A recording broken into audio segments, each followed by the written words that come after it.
사랑하는 이글스필드 가족 여러분, 1월 27일 수요일 아침입니다.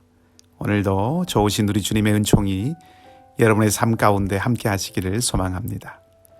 오늘 우리가 함께 나눌 말씀은 누가복음 9장 18절에서 27절까지의 말씀입니다. 누가복음 9장 18절에서 27절까지의 말씀입니다. 제가 말씀을 읽겠습니다. 예수께서 따로 기도하실 때에 제자들이 주와 함께 있더니 물어 이르시되 무리가 나를 누구라고 하느냐? 대답하여 이르되 세례 요한이라 하고 더러는 엘리야라, 더러는 옛 선지자 중에 한 사람이 살아났다 하나이다. 예수께서 이르시되 너희는 나를 누구라 하느냐? 베드로가 대답하여 이르되 하나님의 그리스도 신이이다 하니 경고하사 이 말을 아무에게도 이르지 말라 명하시고 이르시되 인자가 많은 고난을 받고 장로들과 대제사장들과 서기관들에게 버림받아 죽임을 당하고 제3일에 살아나야 하리라 하시고 또 무리에게 이르시되 아무든지 나를 따라오려거든 자기를 부인하고 날마다 제 십자가를 지고 나를 따를 것이니라. 누구든지 제 목숨을 구원하고자 하면 잃을 것이요 누구든지 나를 위하여 제 목숨을 잃으면 구원하리라. 사람이 만일 온 천하를 얻고도 자기를 잃든지 빼앗기든지 하면 무엇이 유익하리요? 누구든지 나와 내 말을 부끄러워하면 인자도 자기와 아버지와 거룩한 천사들의 영광으로 올 때에 그 사람을 부끄러워하리라. 내가 참으로 너희에게 이르노니 여기 서 있는 사람 중에 죽기 전에 하나님의 나라를 볼 자들도 있느니라. 아멘. 마크 트웨인의 작품 가운데 왕자와 거지라는 잘 알려진 소설이 있지요. 소설은 왕자 에드워드와 거지 아들인 톰이 서로 옷을 바꿔 입고 왕자는 궁궐 밖에서 그리고 거지는 이제 왕자가 되어 궁궐 안에 왕궁 안에 살다가 왕이 죽고 왕자가 왕위를 잇는 그 대관식이 열렸을 때 그 대관식에 나타난 에드워드가 자신이 진짜 왕자임을 증명하게 되어서 왕이 되는 그런 이야기입니다. 소설의 마지막 부분에 이 대관식 날 왕궁에 나타난 에드워드가 자신이 왕자라는 것을 증명하는 결정적인 것은 옥새와 관련된 것이죠. 그러니까 진짜 왕자라면 옥새가 어디 있는지 알 것이라는 질문을 에드워드가 결국 맞추게 됩니다. 그래서 에드워드가 왕위에 오르죠. 재미있는 것은 왕자로 살던 톰, 거지였던 그 톰은 이 옥새가 무엇을 하는 것인지 몰랐고 그래서 호두를 깨뜨려서 그 호두를 까먹는데 이 옥새를 사용하고 있었다 하는 것입니다. 옥새로 호두를 깨뜨리는 데 썼다는 것이 좀 웃긴 설정이긴 하지만 우리가 무엇인가를 어떻게 이해하고 있는가 하는 그것이 우리의 행동이나 태도를 결정한다 하는 것을 보여줍니다. 그러니 바르게 알고 바르게 이해하는 것은 바른 행동, 바른 태도를 위해서 아주 중요하다는 것이죠. 예수님에 대해서도 그렇습니다. 예수님을 바르게 알고 바르게 이해하고 바르게 믿는 것은 예수님에 대한 바른 행동, 바른 태도를 취하는데 무엇보다 중요하다는 것이지요. 오늘 본문은 바로 이것에 대해서 말하고 있습니다. 예수님께서 제자들에게 사람들이 예수님에 대해서 무엇이라고 하는지를 물으셨습니다. 제자들은 사람들의 반응을 전해드리죠.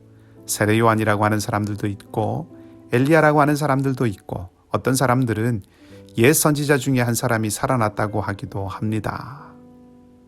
그러니까 사람들은 예수님을 선지자와 같은 존재로 생각하고 있었다는 것입니다.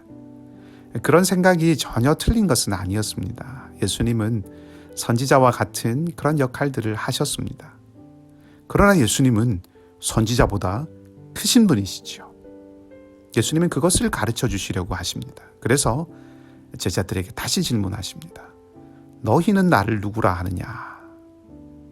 베드로가 대답합니다. 하나님의 그리스도이십니다. 하나님이 약속하시고 택하신 그리스도, 하나님께서 보내신 하나님 나라의 통치자 메시아라고 하는 것을 고백합니다. 그러자 예수님께서 경계하시죠. 사람들에게 이 같은 사실을 알리지 말라고 하십니다. 그리고 22절을 통해서 예수님께서 당하실 미래의 일을 알려주십니다. 예수님께서 제자들에게 알려주신 그 미래는 고난과 죽음과 부활이었습니다. 우리말로는 그 뜻이 분명하게 잘 드러나고 있지는 않지만 22절의 헬라어 본문을 보면 반드시 무엇을 해야 한다라고 하는 뜻의 데이라는 말이 들어있습니다. 즉 예수님은 내가 반드시 고난을 당해야 하고 반드시 죽음을 겪어야 하고 반드시 살아날 것이다 라고 그렇게 말씀하고 계시는 것입니다. 예수님께서는 반드시 무엇 해야 한다라고 하는 이 말을 통해서 고난과 죽음과 부활이 숙명과 같은 길, 그러니까 통과해야 하는 정해진 길이라고 하는 것을 말씀하시는 것이고, 이 고난과 죽음과 부활은 순종해야 할 하나님의 계획이다라고 하는 것을 말씀하시는 것이죠. 그러니까 메시아의 길이 고난과 죽음의 어렵고 힘든 길이라는 것을 말씀하시는 것이기도 하지만 더 본질적으로는 하나님께 대한 순종에 대한 말씀을 하고 계신 것입니다. 사람들은 예수님의 가르침의 권세를 보고 놀랐습니다. 병든 자를 고치고 치유하시는 그 능력 앞에 경탄했지요. 그래서 많은 사람들이 환호하며 몰려왔습니다. 하지만 예수님께서는 많은 사람들의 환호가 아니라 하나님께 순종하는 것이 더 중요한 일이었습니다. 그리스도의 길은 자기의 영광이 아니라 고난과 죽음과 부활로 그 죽은 자를 구원하는, 죄에 빠진 자를 구원하는 그 하나님의 계획에 순종하는 길이라고 말씀하시는 것입니다. 한마디로 예수님은 자신이 순종하는 고난받는 메시아라는 것을 가르쳐 주시는 것입니다. 예수님은 사람들이 자신을 더 분명하고 정확하게 알기를 원하셨습니다. 그래야 예수님의 길을 바르게 따를 수 있기 때문이죠. 그리고 예수님의 길을 따르는 그것이 진정으로 사는 길이라고 말씀하십니다. 25절에서 사람이 만일 온 천하를 얻고도 자기를 잃든지 빼앗기든지 하면 무엇이 유익하리요 하신 말씀의 뜻이 그것입니다. 정말로 진정으로 사는 길이 무엇인지를 생각하고 어떤 것이 참된 구원의 길인지를 생각하고 그것을 선택하라 하는 도전의 말씀이신 것이죠. 그러면 그 참된 생명의 길, 진짜로 사는 길은 어떤 길입니까? 자기를 부인하고 자기 십자가를 지고 주님을 따르는 길입니다. 그것은 예수님이 하나님께 순종하여 고난과 죽음이 기다리는 길을 걸으셨던 것처럼 예수님 때문에 고난과 어려움을 당하게 되더라도 끝까지 그 길을 걷는 것을 말합니다.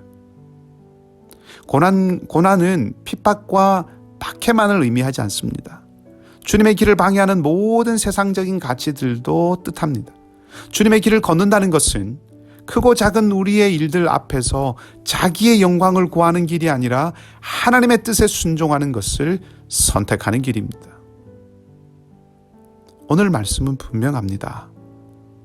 자신을 하나님의 그리스도로 고백한 그 제자들에게 주님이 자신은 고난받을 메시아, 하나님께 순종하는 메시아라고 일러주십니다.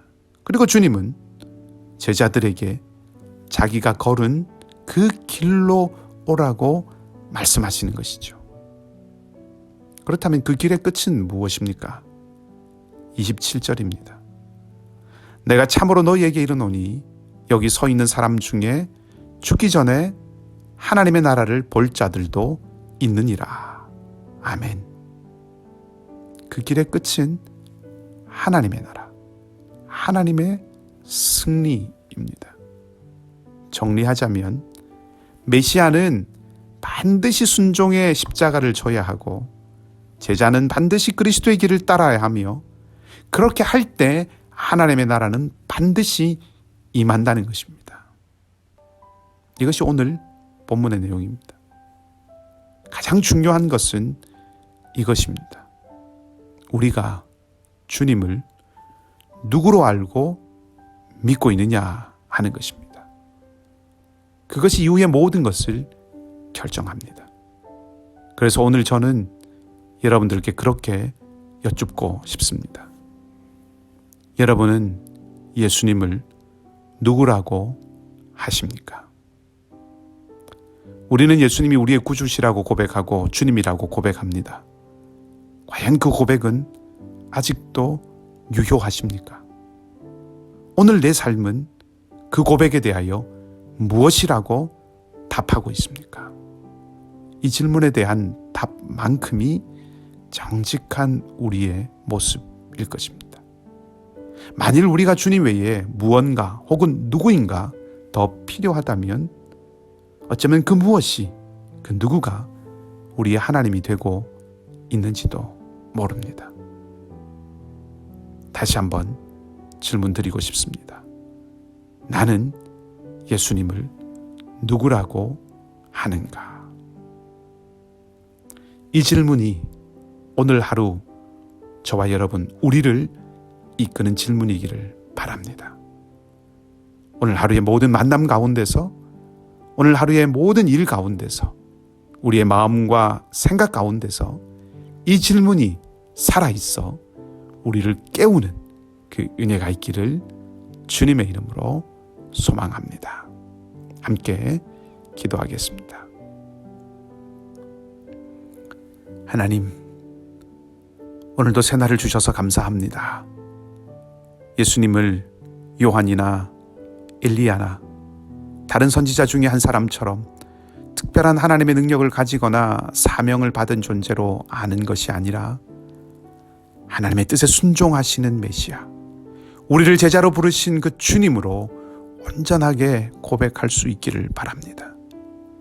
우리의 삶의 필요를 채워주거나 마음의 위로를 얻거나 내 이익을 얻는 수단이 아니라 내 삶을 다스리고 내 마음을 주장하시고 나를 건지시는 온전히 순종하고 의지해야 할 분으로 고백하고 살아갈 수 있기를 바랍니다. 성령 하나님, 오늘도 우리의 생각과 마음을 온전히 주장하여 주시고 믿음의 용기를 더하여 주시며 진리의 빛에 눈뜨도록 은총을 더하여 주시옵소서. 세상과 삶과 환경은 우리를 흔들리게 하고 우리를 도전합니다. 성령께서 힘을 주시고 붙들어 주셔서 주님이 부끄러워하지 않을 사람이 되도록 주님 지켜 주시옵소서. 사랑하는 이글스필드 가족들 모두를 붙들어 주시고 수술 후에 회복되고 있는 고상우 형제, 이윤성 자매, 진수삼 집사님, 그리고 정영선 집사님께 크신 은총으로 함께하여 주시옵소서. 유아 어린아이로부터 상록회 부모님들까지 모두 주님의 능하신 팔로 오늘도 붙들어 주시며 오직 주님의 평강 가운데 강건하도록 우리와 함께하여 주시옵소서. 감사를 드리며 좋으신 주님 예수 그리스도 이름으로 기도하옵나이다. 아멘. 각자 기도하시고 오늘도 믿음으로 승리하는 하루가 되시기를 소망합니다.